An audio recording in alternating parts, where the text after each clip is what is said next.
안녕하세요. 꽃이 막 피기 시작한 봄, 둘도 없는 인연을 만난 50대 남자입니다. 보면 볼수록 사람 인연이라는 건 참 신기합니다. 싸움 없이 잘 지내던 사람과 갑자기 아무런 이유도 없이 틀어지기도 하고, 외나무 다리에선 원수 같았던 사람과 어떤 일을 계기로 관계가 개선되기도 하니까 말입니다. 저 역시도 50년을 넘게 살아오면서 다양한 사람들과 인연을 맺기도 하고 또 끊어내기도 했는데요. 최근 사랑하는 어머님을 떠나보내게 되면서 제게 둘도 없는 특별한 인연이 찾아오게 됐습니다. 아마 어머니가 주고 가신 마지막 선물이 아닌가 생각이 드는데요. 다시 태어나도 못 만날 기막힌 인연, 그리고 가슴 따뜻한 사연을 여러분들에게 들려드리고 싶어 이렇게 사연을 쓰게 됐습니다. 그럼 지금부터 시작해 볼게요. 저는 이남 일녀 중 장남으로 태어났습니다. 부모님은 제가 태어나기 전부터 시장 안에서 순댓국밥집을 운영하셨어요. 얼마나 맛이 좋은지 가게는 항상 순댓국밥을 맛보려는 손님들로 북새통을 이루곤 했답니다. 아버지도 책임감이 강하고 저희 남매에겐 늘 슈퍼맨 같은 분이셨지만 어머니도 무척이나 단단한 분이셨어요. 국밥을 맛있게 먹고 나가는 손님들께는 늘 웃는 모습이셨지만 진상을 부리는 손님들에겐 호랑이가 따로 없었죠. 아버지가 잠시 자리를 비웠던 날, 한 손님께서 국밥 한 그릇에 소주 2병을 마시고선 잔뜩 취해서 낼 돈이 없다고 외상을 달아달라며 소리를 질렀던 적이 있었습니다. 저희 삼남매는 소리를 지르는 그 손님이 무서워 가게 뒤쪽에 숨어 고개만 빼꼼 내밀고 있었는데 어머니께서는 눈 하나 깜짝 않고 그 손님에게 이렇게 말씀하셨어요. 우리 집은 외상이 안 돼요. 돈이 없으면 밥을 먹질 말았어야지. 아주 배가 남사만해지도록 먹을 거 다 먹고 코가 삐뚤어질 때까지 마실 거 다 마셔놓곤 이제 와서 나 돈 없어 배째쇼 하는 거예요? 설령 외상이 된다고 쳐도 내가 손님 뭘 믿고 외상을 해줘요? 아 이런 그까지 국밥 한 그릇 꼴랑 얼마 된다고 외상을 안 달아줘? 그래, 그 돈 벌어서 아주 부자 되겠다, 부자 되겠어. 에라이, 퇴! 아이고, 그까지 국밥 한 그릇 얼마 한다고 돈도 안 내고 외상을 달아달래요? 참 고맙습니다. 국밥 팔아서 부자 될게요. 단 한마디도 지지 않는 어머니를 보고 그 손님은 부하가 치밀었던지 그냥 아예 바닥에 배를 까고 드러누워 버렸습니다.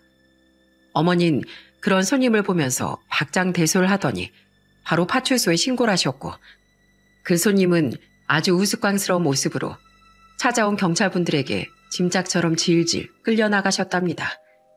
아, 물론 돈은 어머니께서 끝까지 받아내셨고 말이죠. 강강약약이라는 말이 있죠.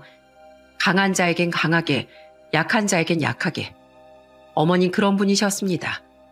술을 마시고 진상을 부리거나 추태를 부리는 사람들에겐 아주 단호하게 대처할 줄 아시는 분이셨고 근처에서 구걸을 하거나 허름한 행색을 하고 있는 사람들이 있으면 손님이 없는 시간을 틈타 가게로 들여 따뜻한 국밥 한 그릇을 내어주는 온탕과 냉탕을 자유자재로 넘나드는 분이셨답니다. 저와 여동생은 책임감 강한 아버지와 단단한 마음을 가지고 있었던 어머니를 보면서 엇나감 없이 건강하고 바르게 성장했지만 남동생은 예외였습니다. 중학교에 들어가면서부터 안 하던 말대답을 했고 또 가족끼리 시간을 보내는 걸 극도로 싫어하면서 불량한 친구들과 어울리는 걸 좋아하기 시작했어요. 어느 날은 보다 못한 아버지께서 호되게 야단을 치려고 하셨지만 어머니는 그런 아버지를 만류하시며 이렇게 말씀하셨습니다. 내버려둬. 본인 인생이잖아. 지금은 부모든 선생님이든 누가 옆에서 뭐라고 해도 잔소리로만 들릴 거야. 본인이 알아서 하겠지. 우린 그냥 가만히 기다려주자고. 아버지와 여동생 그리고 전 어머니가 당초에 무슨 생각을 하고 있을까 생각했어요. 당장 휘어잡아도 모자랄 판에 본인 인생이라고 가만히 기다려주자니 약간 답답하기도 했지만 그래도 어머니의 선택이 한 번도 틀렸던 적이 없었기 때문에 저희 가족들은 남동생을 그대로 내버려두고 언젠가 스스로 잘못된 걸 깨달을 때까지 아무 말 하지 않고 기다리기로 했습니다. 그렇게 시간이 지나고 저는 고등학교 3학년이 되고 쌍둥이 동생들은 중학교 3학년이 되던 날 일이 터지고 말았습니다.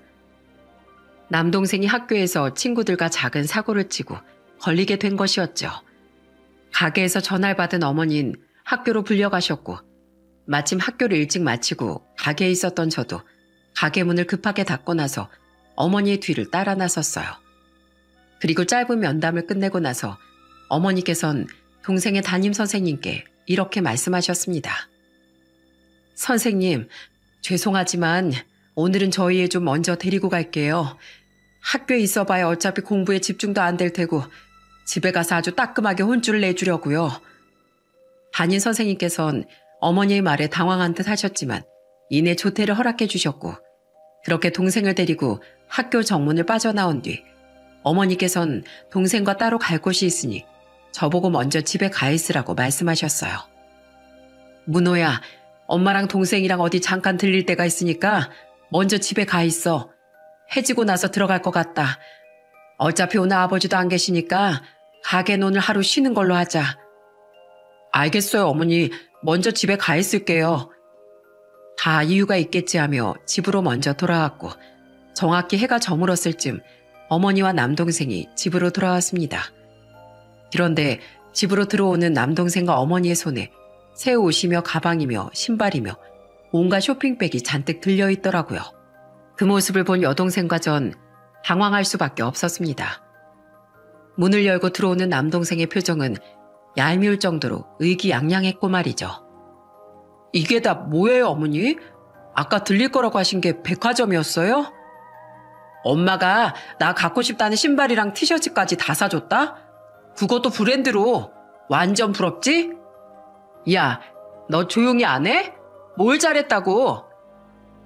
철딱서니 없이 말하는 남동생과 투닥거리던 그때 커다란 대성 통곡 소리가 들려왔습니다. 통곡 소리의 주인공은 다름 아닌 어머니셨어요. 어머니는 거실 바닥에 풀썩 주저앉아서 고개를 푹 숙인 채 소리내어 엉엉 우셨습니다. 어머니의 통곡 소리에 저희 남매는 얼어붙은 듯 멈춰서서 아무것도 할 수 없었어요. 엄마, 갑자기 왜 그러세요? 네?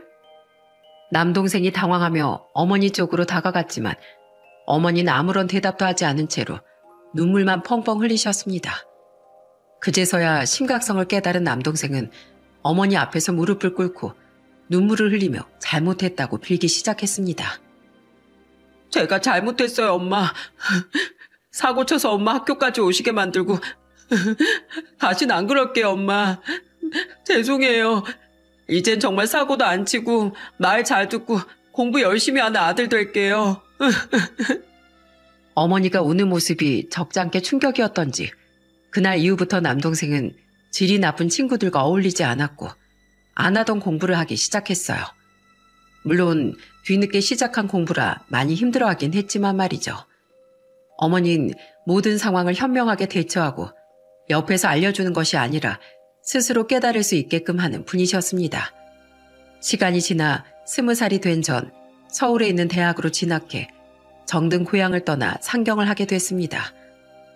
5 식구끼리 옹기종기 모여있다가 혼자서 생활을 하려니 외로운 점도 없잖아 있었지만 그래도 사람은 적응의 동물이라고 시간이 지나니 혼자 생활을 하는 것도 적응이 되더라고요. 물론 방학이 되면 항상 고향으로 내려가 가족들과 시간을 보냈고 다시 올라가는 날이 되면 어머니는 제게 용돈을 쥐어주시며 이렇게 말씀하셨어요. 절대 끼니 거르고 다니면 안 된다. 사람은 밥심으로 사는 거 알지? 반찬 필요하면 언제든지 얘기해. 엄마가 너 좋아하는 걸로다가 싹 다 만들어서 보내줄 테니까 도착하면 꼭 전화하고. 알겠어요, 엄마. 걱정하지 마세요. 그렇게 전 대학을 무사히 졸업하고 29이라는 나이에 첫 직장에 들어가게 됐어요. 거기서 지금의 아내를 만났고 5년 정도 만난 후 결혼을 약속했습니다. 함께할 미래가 그려지는 사람이었고 같이 시간을 보내면 절로 웃음이 나는 사람이었기 때문이었죠. 아내의 부모님께서도 절 굉장히 예뻐해 주셨지만 저희 부모님도 아내를 아주 마음에 들어 하셨어요. 인사를 드리기 위해 아내를 데리고 고향에 있는 가게로 향한 날 부모님께선 귀한 손님이 왔으니 제대로 대접을 해야 한다며 가게 문까지 일찍 닫고 저희를 데리고 근처에 있는 좋은 식당으로 데리고 가려고 하셨습니다. 어머니께서 문 닫을 채비를 하시려 하자 아내는 방긋 웃으며 이렇게 말했어요. 어머님, 저 순대국밥 한 그릇만 만들어 주실 수 있어요? 제가 순대국밥을 엄청 좋아하거든요. 아주 없어서 못 먹을 정도로요. 아유, 아무리 그래도 오늘 처음 보는데 맛있는 곳에서 맛있는 음식 먹으면서 얘기하는 게 좋지 않겠어요? 그것도 좋지만 편하고 속 든든한 국밥이 더 좋아요. 어머님이 만들어주신 국밥이 그렇게 기가 막히다고 그거 한 그릇만 먹으면 하루 내내 굶어도 배가 부르다고 어찌나 자랑을 하던지. 대체 맛이 어떻길래 그러지? 시간 되면 꼭 한번 먹어보고 싶다. 항상 이렇게 생각했었거든요. 순대국밥이 다 거기서 거기지 무슨. 아이 문어체가 원체 허풍이 심해서 그래. 뭐 정 그렇다면 국밥 한 그릇 맛있게 끓여줄게요. 조금만 기다리고 있어요. 아내는 어머니께서 끓여주신 따뜻한 순대국밥에 깍두기 국물까지 넣어 뚝배기 밑바닥까지 밥알 하나 남기지 않고 싹싹 긁어 먹었습니다. 부모님께선 아내의 먹성에 놀라시면서도 이렇게까지 맛있고 복스럽게 먹어주니 너무 좋다며 흐뭇한 미소를 지어 보이셨어요. 그리고 아버지께선 이렇게 말씀하셨습니다. 젊은 아가씨가 아주 복스럽게 잘 먹네. 이 정도면 우리 집 맏며느리 자격 아주 충분해. 아니, 충분하다 못해 차고 넘쳐. 사람은 자고로 말이야. 편식 없이 뭐든지 잘 먹어야 좋은 거야. 사람 먹는 거 보고 이렇게 흐뭇한 적은 니네 엄마 이후로 처음이다 문호야. 사실 처음 보는 자리이니만큼 부담스럽기도 하고 불편하기도 했을 텐데 스스럼 없이 저희 부모님께 웃으면서 대하고 또 어머니가 만들어주신 순대국밥을 싹 비운 아내에게 고마움이 느껴졌습니다. 그렇게 가게를 나와 집으로 돌아가는 길 아내는 제게 이렇게 말했어요. 어머님 말이야, 정말 음식 잘하시는 것 같아. 나 원래 국밥 엄청 좋아하잖아. 근데 살면서 어머님이 해주신 것만큼 맛있는 국밥은 한 번도 못 먹어봤어. 나중에 결혼하게 되면 어머니께 요리는 꼭 배워야겠다. 맞아. 우리 엄마가 음식 솜씨가 좀 좋긴 하지. 처음 뵙는 자리여서 좀 부담스러울 수도 있었을 텐데 부담 하나 없이 음식 잘 먹어줘서 너무 고마워. 고맙긴. 살짝 개걸스러워 보였나 걱정은 좀 되지만 그래도 아버님 어머님이 예뻐해 주셨으니까 그걸로 됐어.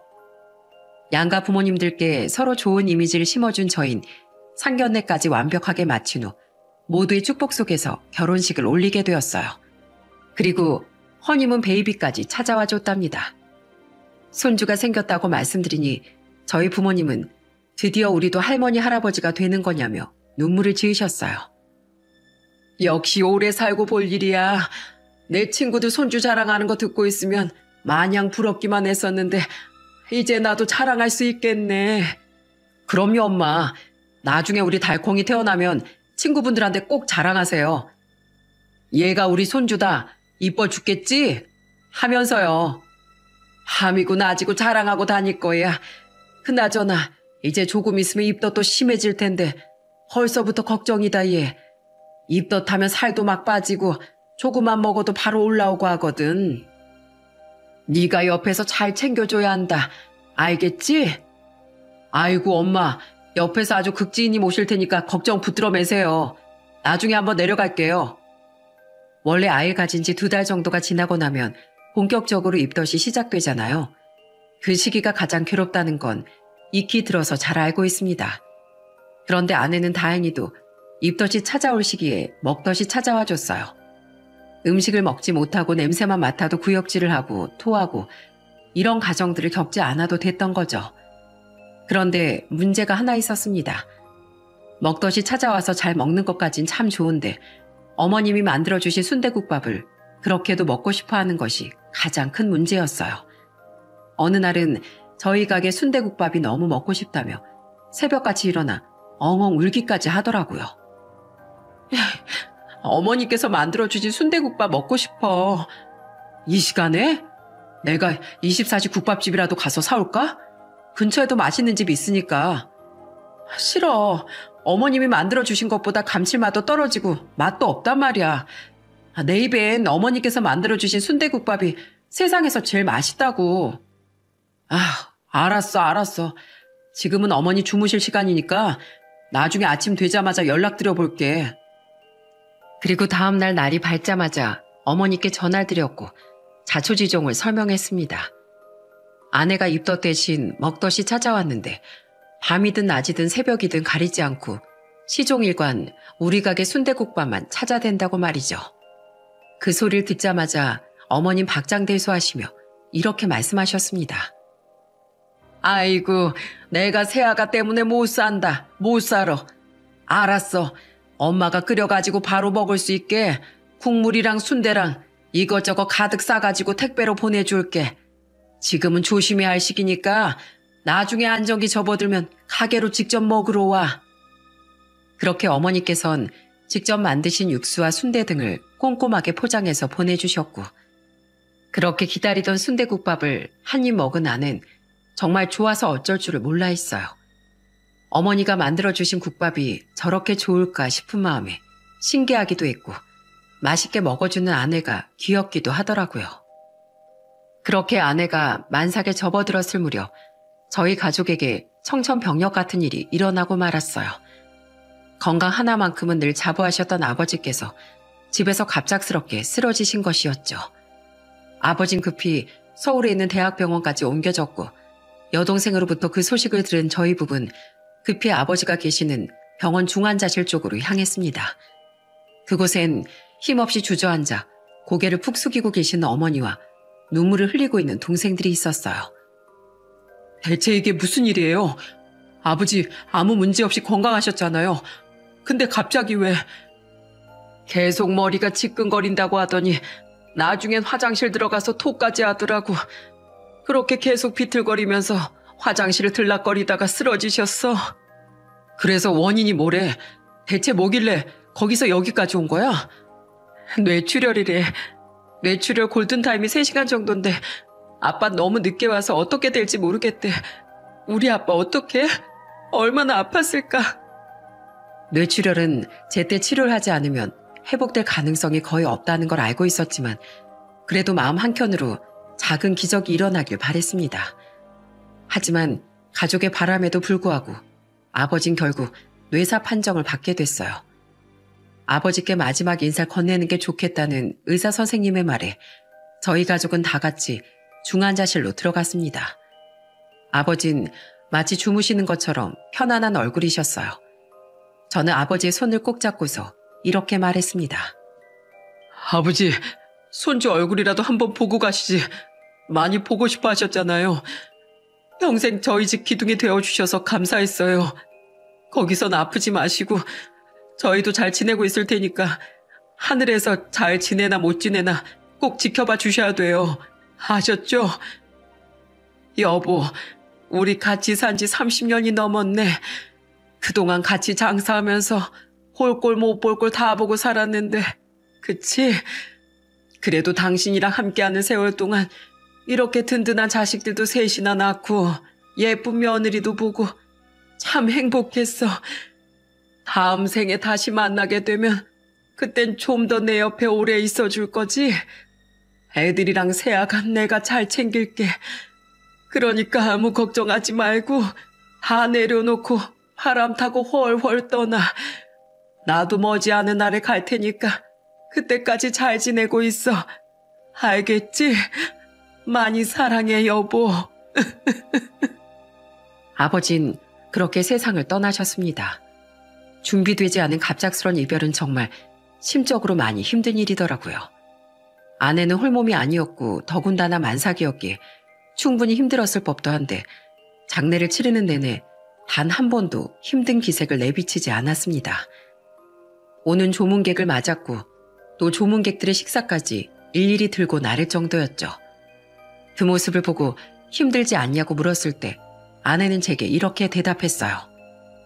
힘들어도 어머님, 당신, 아가씨, 도련님이 더 힘들지. 그리고 내가 맏며느리잖아. 이 정도는 거뜬히 해야 하지 않겠어? 본인 몸도 많이 힘들 텐데 아무렇지 않게 웃어주는 아내가 참 고마웠습니다. 그렇게 아버지를 눈물로 보내드린 후 어머니와 동생들은 다시 고향으로 돌아갔어요. 아버지와 둘이 운영하시던 가게는 앞으로 어머니 혼자 운영을 한다고 하시더라고요. 아버지와 함께 했었던 추억마저 정리하고 싶진 않으시다며 본인 혼자서도 충분히 잘 해낼 수 있다고 말씀하시는 탓에 조용히 뜻을 존중해 드렸답니다. 그리고 장례를 치른 지 한 달 정도가 지난 후 아내는 건강하고 예쁜 아들을 낳았고 1년이라는 시간이 지난 뒤엔 둘째 아들도 태어났습니다. 어머니는 혼자서 국밥집을 열심히 운영하고 계셨어요. 아버지 없이 어머니 혼자서 잘 하실 수 있을까에 대해 많이 걱정했었는데 동생들도 옆에서 도와주고 있다고 해서 그나마 안심이 좀 되더라고요. 그렇게 별일 없이 잔잔하게 15년이라는 세월이 흘렀습니다. 30대 중반이었던 제가 50이 됐을 무렵 저희 식구에겐 예기치 못한 또 다른 불행이 찾아왔어요. 평소와 다를 것 하나 없었던 하루, 남동생의 문자 한 통으로 평범한 하루가 와르르 무너져 내리는 듯한 느낌을 받았습니다. 바로 어머니께서 유방암 말기 진단을 받으셨다는 연락이었죠. 암세포는 이미 폐와 척추까지 퍼져버린 상황이라 수술을 진행하는 건 의미가 없고 서울에 있는 호스피스 병동으로 입원을 하는 게 좋겠다는 권유를 받아 급하게 가게를 내놓고서 가족 모두가 서울로 올라온다고 하더라고요. 저는 그 문자를 보고서 바로 남동생에게 전화를 걸었습니다. 무슨 소리야? 알아듣게 얘기해야지. 엄마, 유방암 말기래. 폐랑 척추까지 암세포가 번져서 수술은 진짜 의미가 없다더라. 의사들은 진짜 냉정해. 그런 청천벽력 같은 말을 표정 변화 하나 없이 내뱉더라고. 의사 선생님이 엄마한테 선택지를 줬어. 연명치료를 할 건지 아니면 그냥 호스피스 병동에 들어가서 말년을 편하게 보내실 건지. 근데 엄만 웃으면서 자긴 더 살고 싶은 생각 없다고, 주어진 삶을 받아들이고 사는 동안이라도 편하게 살다가 가고 싶다고, 호스피스 들어가겠다고 하시더라. 남동생에게 소식을 전해 듣고 나니 누가 수도꼭지를 틀어놓은 듯 눈물이 미친 듯이 흘러내렸습니다. 거짓말일 거라고, 꿈이라고 생각하고 싶었어요. 너무 믿기지 않았고 말도 안 되는 소식이라고 생각했거든요. 겨우 마음을 안정시키고 아내에게도 이 소식을 전해줬습니다. 그날 아내와 전 서로 꼭 끌어안은 채로 1시간을 넘게 눈이 제대로 떠지지 않을 만큼 울었던 것 같아요. 어머니는 제가 태어나기 전부터 아버지와 함께 운영하셨던 국밥집을 미련 없이 정리하고 서울로 올라오셨습니다. 가게는 생각보다 빨리 나갔다고 하더라고요. 어머니의 얼굴을 보면 꼭 울지 말아야지. 장남답게 굳건한 모습으로 꼭 안아드려야지. 괜찮다고 말씀드려야지. 마음속으로 몇십 번, 아니 몇백 번을 되뇌었음에도 불구하고 마중 나간 기차역에서 헬스케진 어머니 얼굴을 본 순간 어린애처럼 어머니 품에 안겨 소리내 엉엉 울어버리고 말았습니다. 그런절 어머니께선 아이 달래듯 토닥여 주시며 이렇게 말씀하셨어요. 아이고, 우리 문호 나이만 먹었지 아직도 아기네, 아기. 왜 울어? 별로 울 일도 아니구만. 정작 당사자는 이렇게 덤덤한데 웬 니들이 더 난린지 모르겠다. 뭐라 대답을 하고 싶었지만 눈물 때문에 말도 제대로 하지 못한 채 한참을 품에 안겨 눈물만 펑펑 쏟아냈고 같이 마중을 나온 아내도 어머니를 끌어안고서 하염없이 눈물만 흘렸습니다. 그렇게 어머니가 호스피스 병동으로 입원을 하고 난 후 저는 동생들을 다시 고향으로 돌려보냈습니다. 남동생과 여동생 둘 다 일을 하고 있었기 때문이었죠. 어머니를 돌보기 위해 회사까지 그만두고 간병에 매달리는 건 분명 어머니도 원치 않는 방향일 거라고 생각했습니다. 호스피스 병동의 간호사 선생님들은 정말 따뜻한 분이셨어요. 찾아와서 성경을 읽어주기도 하시고 어머니의 쩍쩍 갈라진 손톱에 매니큐어를 예쁘게 칠해주기도 하시고 손과 발을 마사지 해주기도 하셨죠. 어머니께선 내가 언제 또 이런 호사를 누려보겠냐며 죽기 전까지 잘 누리다 가겠다고 웃어 보이셨어요. 그리고 아내가 옆에 있으면 간호사 선생님들께 아내를 자랑하기도 하셨답니다. 여기 우리 며느리 참 예쁘죠? 남편한테도 참 잘하는데 나한테는 얼마나 더 잘하는지. 다시 태어나도 우리 며느리 같은 애 못 만날 거예요. 맞아요. 며느님 요즘 시대 보기 드문 효부세요. 아드님께서 참 장가를 잘 드셨네요, 어머님. 어머님 참 좋으시겠어요. 그럴 때마다 아내는 기분이 좋기도 했지만 한편으론 눈물을 꾹 참느라 혼났다고 하더라고요. 다행히 어머니는 예상했던 시간보다 훨씬 더 긴 시간을 버텨주셨지만 6개월이 지난 시점에서부터 어머니의 의식은 조금씩 희미해지기 시작했고 호스피스 병동에 계시던 수녀님께선 저희 부부의 손을 꼭 잡고 이렇게 말씀하셨습니다. 마음의 준비를 하는 게 좋을 것 같네요. 나머지 가족들도 부르시고요. 예정된 시간보다 더 오랜 시간을 버텨주셔서 혹시라도 기적이 일어나진 않을까 희망을 가지고 있었기에 속상하고 힘들었지만 한편으론 이제야 편히 쉬실 수 있겠구나 하는 생각이 들어 편한 마음으로 보내드릴 수 있겠다 싶었습니다. 의식이 불안정해지기 시작한 밤 고향에 있던 동생들도 올라오고 아이들도 어머니의 임종을 지키기 위해 한 방에 모였습니다. 숨을 가쁘게 내쉬던 어머니께선 옆에 있던 제 옷깃을 끌어당기시더니 뭔가 할 말이 있으신 듯 입을 계속해서 힘겹게 뻐끔거리셨어요. 하실 말씀 있으세요? 만약에 내 장례식이 열렸을 때 혹시라도 명호라는 청년이 찾아오거든 동생을 대하는 것처럼 따뜻하게 보듬어주고 잘해줘야 한다. 이 엄마가 죽기 전에 마지막으로 너한테 하는 부탁이야. 하늘에서도 지켜볼 거니 그 아이가 찾아오면 꼭 따뜻하게 대해줘야 한다. 알겠지? 네, 알겠어요. 어머니 말씀대로 그렇게 할게요. 명호라는 청년을 동생처럼 대해달라는 것이 어머니의 마지막 유언이었습니다. 그렇게 어머니는 동생들과 저희 아들들, 아내가 지켜보는 가운데 봄눈이 내리던 3월의 어느 날 편안히 눈을 감으셨습니다. 어머니의 장례식장엔 정말 많은 분들이 찾아와 주셨어요. 같이 일을 했던 상인분들로부터 시작해 어머니의 소시적 친구분들까지 찾아오셔서 모두 같이 슬픔을 나눠주고 가셨어요. 너무 많은 분들이 오셔서 살짝 정신 없기까지 할 정도였습니다. 그렇게 10시 정도가 되니 찾아오는 조문객들의 발길도 조금씩 줄어들었고 오늘은 더 올 손님이 없겠지 싶던 그 순간 한 청년이 대성통곡을 하며 장례식장 안으로 신발을 벗고 들어오는 게 아니겠어요?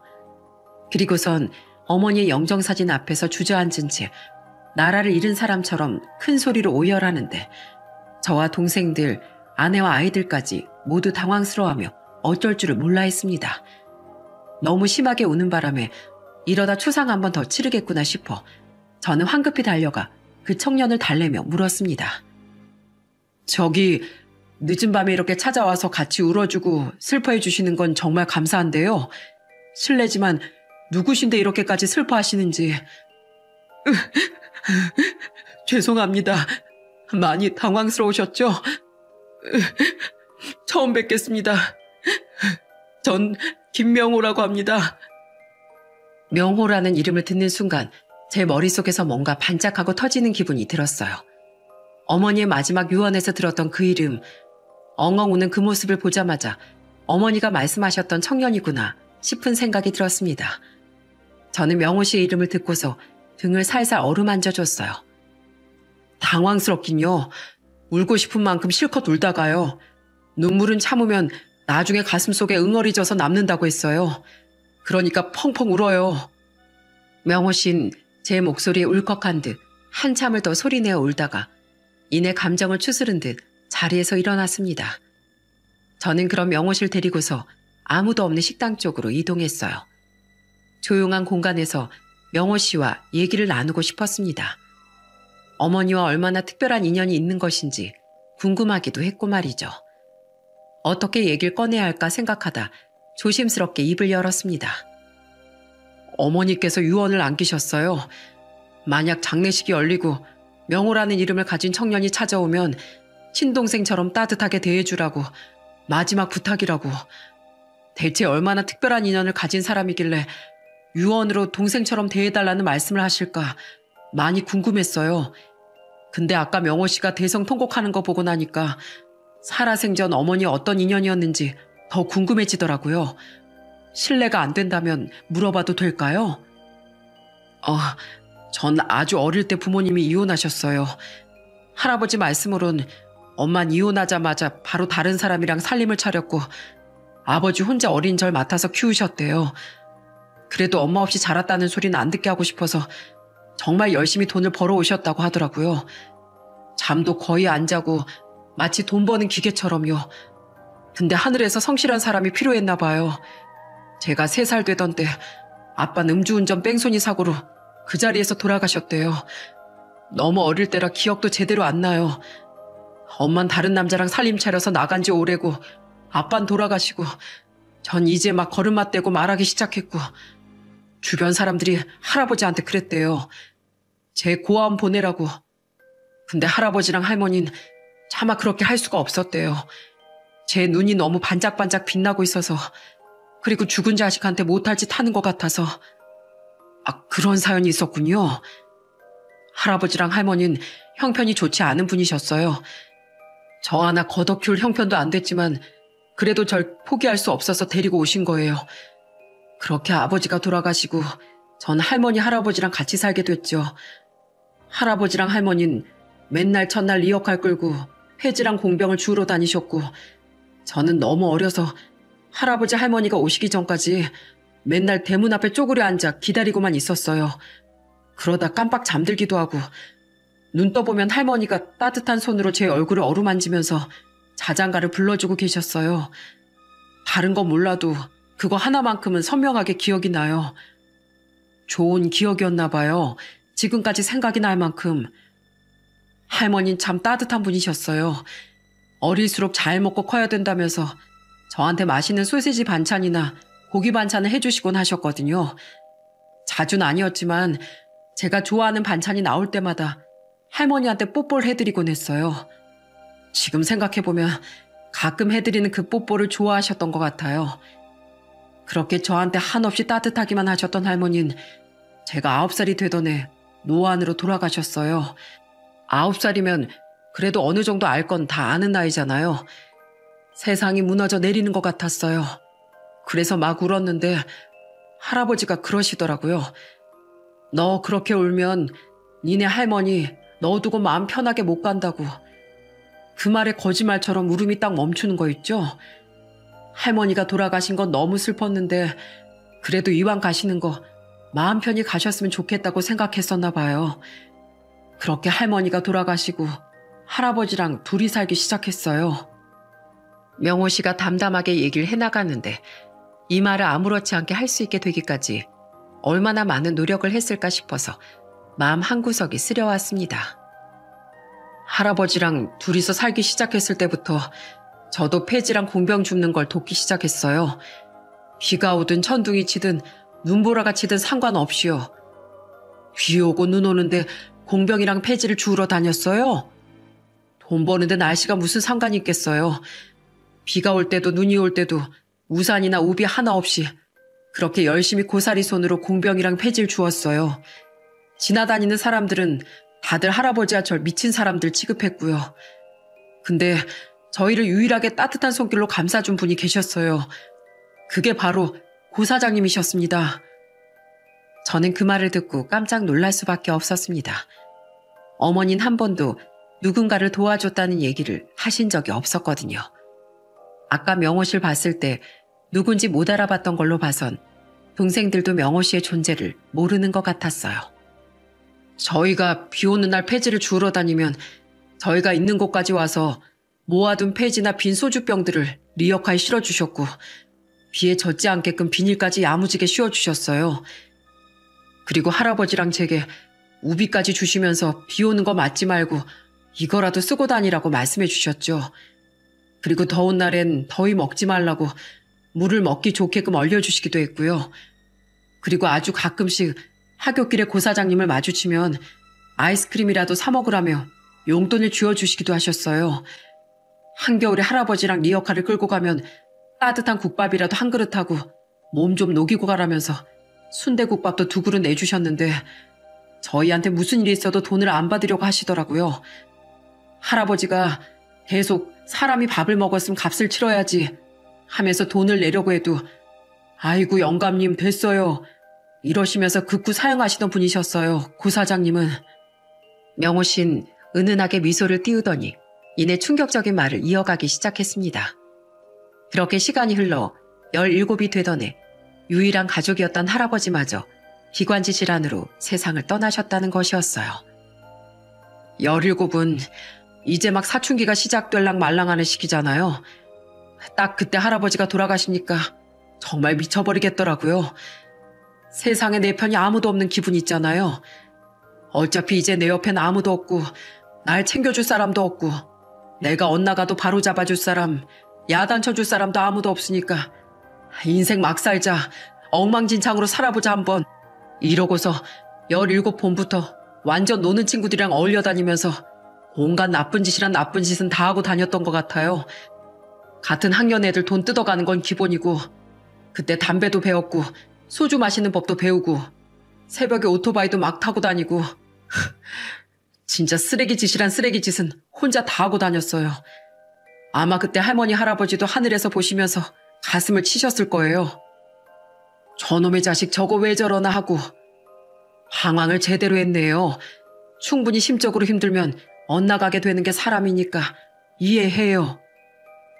그렇게 막장처럼 살던 어느 날 골목에서 담배를 피고 있는데 딱 고 사장님을 마주친 거죠. 머리도 딱 세우고 귀도 여러 개 뚫고 담배까지 피고 있으니까 얼마나 기가 차셨겠어요. 전 애써 모른 척 시선을 피했는데 고 사장님이 성큼성큼 걸어오시더니 제 귀를 확 잡아당기면서 야 이놈의 자식아, 어른이 나도 안 피는 담배를 네가 뭐 한다고 피냐? 그리고 귀는 또 이게 뭐고 머린 이게 뭐야? 너 안 되겠어, 따라와 하면서 제 귀를 잡고 질질 끌고 가셨어요. 잡힌 제 귀가 얼마나 아프던지. 어머니가 그래서 데리고 가서 뭐라고 하시던가요? 우선 국밥집으로 데려가서 순대국밥 한 그릇 따뜻하게 말아주시면서 제 손을 잡고 이렇게 말씀하셨어요. 할아버지가 돌아가셨다는 소식을 최근에서야 듣게 됐다고. 진작 알고 찾아가지 못해서 미안하다고. 근데 갑자기 너 왜 그렇게 됐냐고. 원래 안 그랬지 않느냐고. 이러면 하늘에 계신 할아버지랑 할머니께서 두 발 뻗고 편히 쉬시겠냐고. 걱정스러운 눈빛으로 쳐다보시는데 뭔가 죄 지은 것 같은 느낌이 들었어요. 그래서 사장님은 신경 안 쓰셔도 된다. 난 어차피 이제 잡아줄 사람도 없고 옆에 있어줄 사람도 없는 천의 고아니까 세상에 나 혼자 남았으니까 마음대로 살아도 된다고 말했는데 그때 사장님이 제 등짝을 엄청 세게 때리셨어요. 그래서요? 막 씩씩거리면서 눈물을 글썽거리시더니 너 보면 우리 작은 아들놈 어릴 때가 생각이 난다고. 그놈도 딱 어렸을 때 너 같았다고.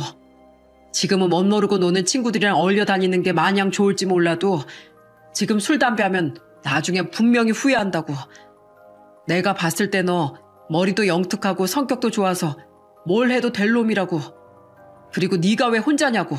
내가 있는데. 내가 네 뒤에서 든든한 백이 돼줄 테니까 지금부터라도 정신 차리고 해보자고. 그 말을 듣는데 무슨 마법에 걸린 사람처럼 눈물이 죽죽 흐르더라고요. 그때 깨달았어요. 이렇게 말해줄 사람이 필요했다고. 나는 옆에 있어주겠다고. 내가 널 잡아주겠다고 말해주는 어른이 필요했던 거구나. 그때 진정으로 깨닫고 정신을 차리게 됐죠. 그때부터 어머님 명호 씨의 후원자 역할을 하기 시작했다고 해요. 우선 근처에 있는 단과학원에 등록을 시켜주셨고 국밥집이 문을 닫을 시간이 되면 명호 씨를 국밥집으로 불러 따뜻한 국밥 한 그릇을 먹인 뒤에 조금 더 조용하고 편한 환경에서 공부를 할 수 있도록 공간을 내어주셨다고 하더라고요. 어머니의 선행을 남의 입으로 들으니 뭔가 신기하면서도 뿌듯한 마음이 들었습니다. 처음 공부 시작했을 땐 성적이 완전 개판 5분 전이었는데 그래도 고 사장님이 매일같이 밥도 해주시고 공부할 수 있게끔 공간도 내어주신 덕분에 조금씩 성적이 오르기 시작했어요. 고등학교 2학년 땐 전교권 안에도 들었었는데 그때 고 사장님이 절 껴안고 엄청 우셨어요. 봐, 하면 되잖아. 안 되는 게 어딨니? 하면 다 되는 걸 하시면서요. 그때 어떤 생각이 들었는지 아세요? 아, 엄마가 있었다면 이런 느낌일까 싶더라고요. 그만큼 고 사장님 품이 따뜻하기도 했고 어떻게 피 한 방울 안 섞인 나한테 이렇게까지 잘해줄 수 있을까 싶기도 했어요. 그렇게 꾸준히 성적을 유지하고 수능을 치던 날 고 사장님이 저한테 엿이랑 찹쌀떡 사주시면서 원하는 대학 꼭 붙으라고 주문도 걸어주셨어요. 그 덕분인지 명호 씨는 서울 안에서도 제법 유명한 대학에 합격을 하게 됐고 그 소식을 들은 어머니께서도 기뻐하시며 명호 씨의 첫 대학 등록금과 자취방 월세까지 내주셨다고 해요. 대학 다니면서 아르바이트 하려고 했는데 고 사장님이 그러시더라고요. 대학생이 공부에 전념해야지 아르바이트 무슨 아르바이트. 생활비 내가 조금씩 보내줄 테니까 넌 아무것도 신경 쓰지 말고 공부만 해. 라고요. 달달이 저한테 월세랑 생활비 합해서 80만 원씩을 보내주신 덕분에 전 진짜 공부에만 열심히 매진할 수 있었어요. 덕분에 대기업까지 들어가게 됐고요. 솔직히 제가 좋은 대학 들어가고 대기업까지 입사할 수 있었던 건 100%다 고 사장님 덕분이잖아요. 그래서 받은 거 다 돌려드리고 싶어서 첫 월급 타서 딱 연락드렸는데 편찮으셔서 호스피스 병원에 계신다는 말 듣고서 엄청 운 거 있죠? 그래서 가끔 찾아뵀어요. 찾아뵈도 얼마 못 보고 나가야 했지만 조금이라도 뵙고 싶었거든요. 그 짧은 시간 동안 감사하다는 말만 계속했던 것 같아요. 말씀하시는 거 들어보면 구 사장님은 돌아가시기 직전까지도 제 생각을 하고 계셨던 것 같네요. 전 임종도 못 지켰는데. 명호 씨 얘기 들어보니 어머니께서 그렇게 각별하게 여기셨던 이유가 있었네요. 이제야 이해가 가요. 명호 씨는 이야기를 끝마치고서 시계를 한번 쓱 보더니 이제 가봐야겠다며 자리에서 일어났습니다. 그리고 주머니 속에서 하얀 봉투를 꺼내 제게 부조금이라며 건네더군요. 아까 하도 우는 바람에 부위함에 넣는 걸 깜빡했네요. 여기 부조금이요.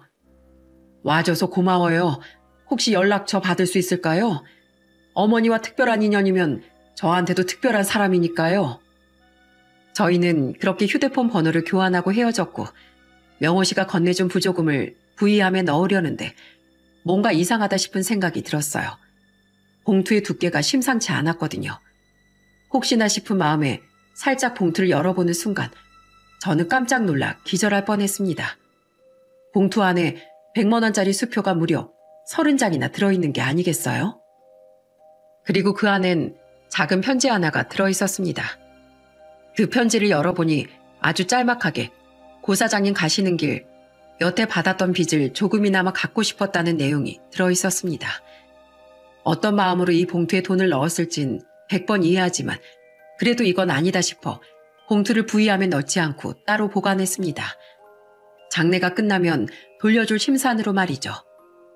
그리고 마지막 발인까지 모두 끝마친 후 저는 명호 씨에게 전화를 걸었습니다. 안녕하세요. 저 고 사장님 큰아들이에요. 오늘 어머니 잘 보내드렸어요. 아, 안녕하세요. 죄송해요. 발인까지 제가 봤어야 했는데. 아니에요. 다름이 아니라 혹시 오늘 좀 만날 수 있을까요? 그날은 너무 급하게 보낸 것 같아서 식사도 할 겸 또 줄 것도 있고. 마침 제가 조금 있다가 퇴근이라서요. 제가 계신 곳으로 가겠습니다. 장소 문자 남겨주세요.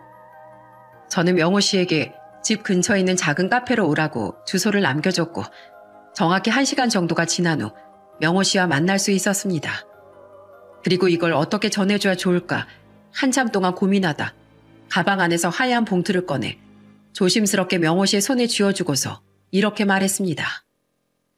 부조금 금액 확인해봤어요. 인간적으로 받기엔 너무 큰 액수인 것 같기도 하고 해서 돌려주려고 만나자고 한 거예요. 네? 아닙니다. 이건 꼭 받아주셔야 돼요. 고 사장님께서 저한테 잘해주신 게 얼만데 그거 값으로 다 환산하면 이거 100배도 모자라요. 아니에요.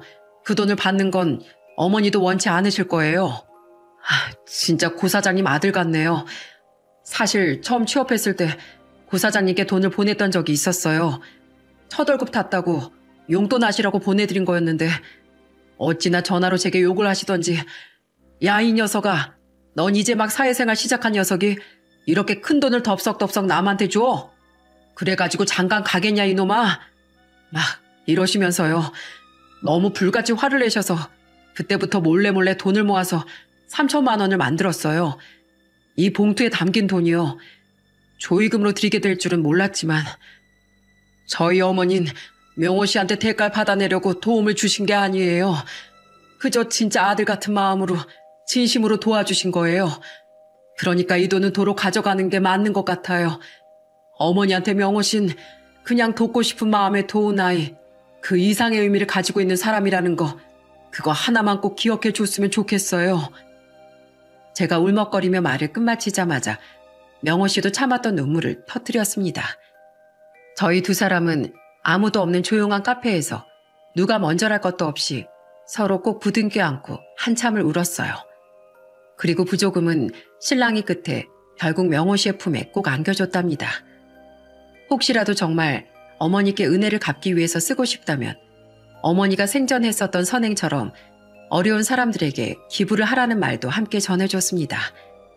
뭔가 의미 있게 쓰인다면 그것도 그것 나름대로 의미를 부여할 수 있을 것 같았거든요. 이후 명호 씨는 저와 친형제처럼 지내기 시작했습니다. 나이는 저보다 좀 많이 어리긴 했지만 그래도 집안에 막내 남동생이 생겼다 생각을 하기로 했죠. 어머니에게 아주 특별한 사람이기도 했으니까요. 나중엔 저희 쌍둥이 동생들과 아내에게도 소개를 시켜줬습니다. 처음엔 낯을 좀 가리나 싶더니 시간이 지나니까 금세 가족처럼 가까워지더라고요. 무엇보다도 저희 아이들이 명호 씨, 아니 명호를 많이 따르고 좋아해서 다행이다 싶은 마음이 들었습니다. 하늘에서 저희 어머니도 이 광경을 보고 흐뭇하게 미소 짓고 계시겠죠? 만남은 인연이고 관계는 노력이라는 명언이 있습니다. 저와 명호는 처음 만난 그 순간부터 인연이었고 서로 끈끈한 관계를 유지하기 위해 지금까지도 서로 노력하고 있어요. 어머니께서 남겨주신 소중한 인연을 저는 잃지 않고 쭉 이어나가려고 합니다. 제 사연은 여기까지입니다. 끝까지 들어주셔서 정말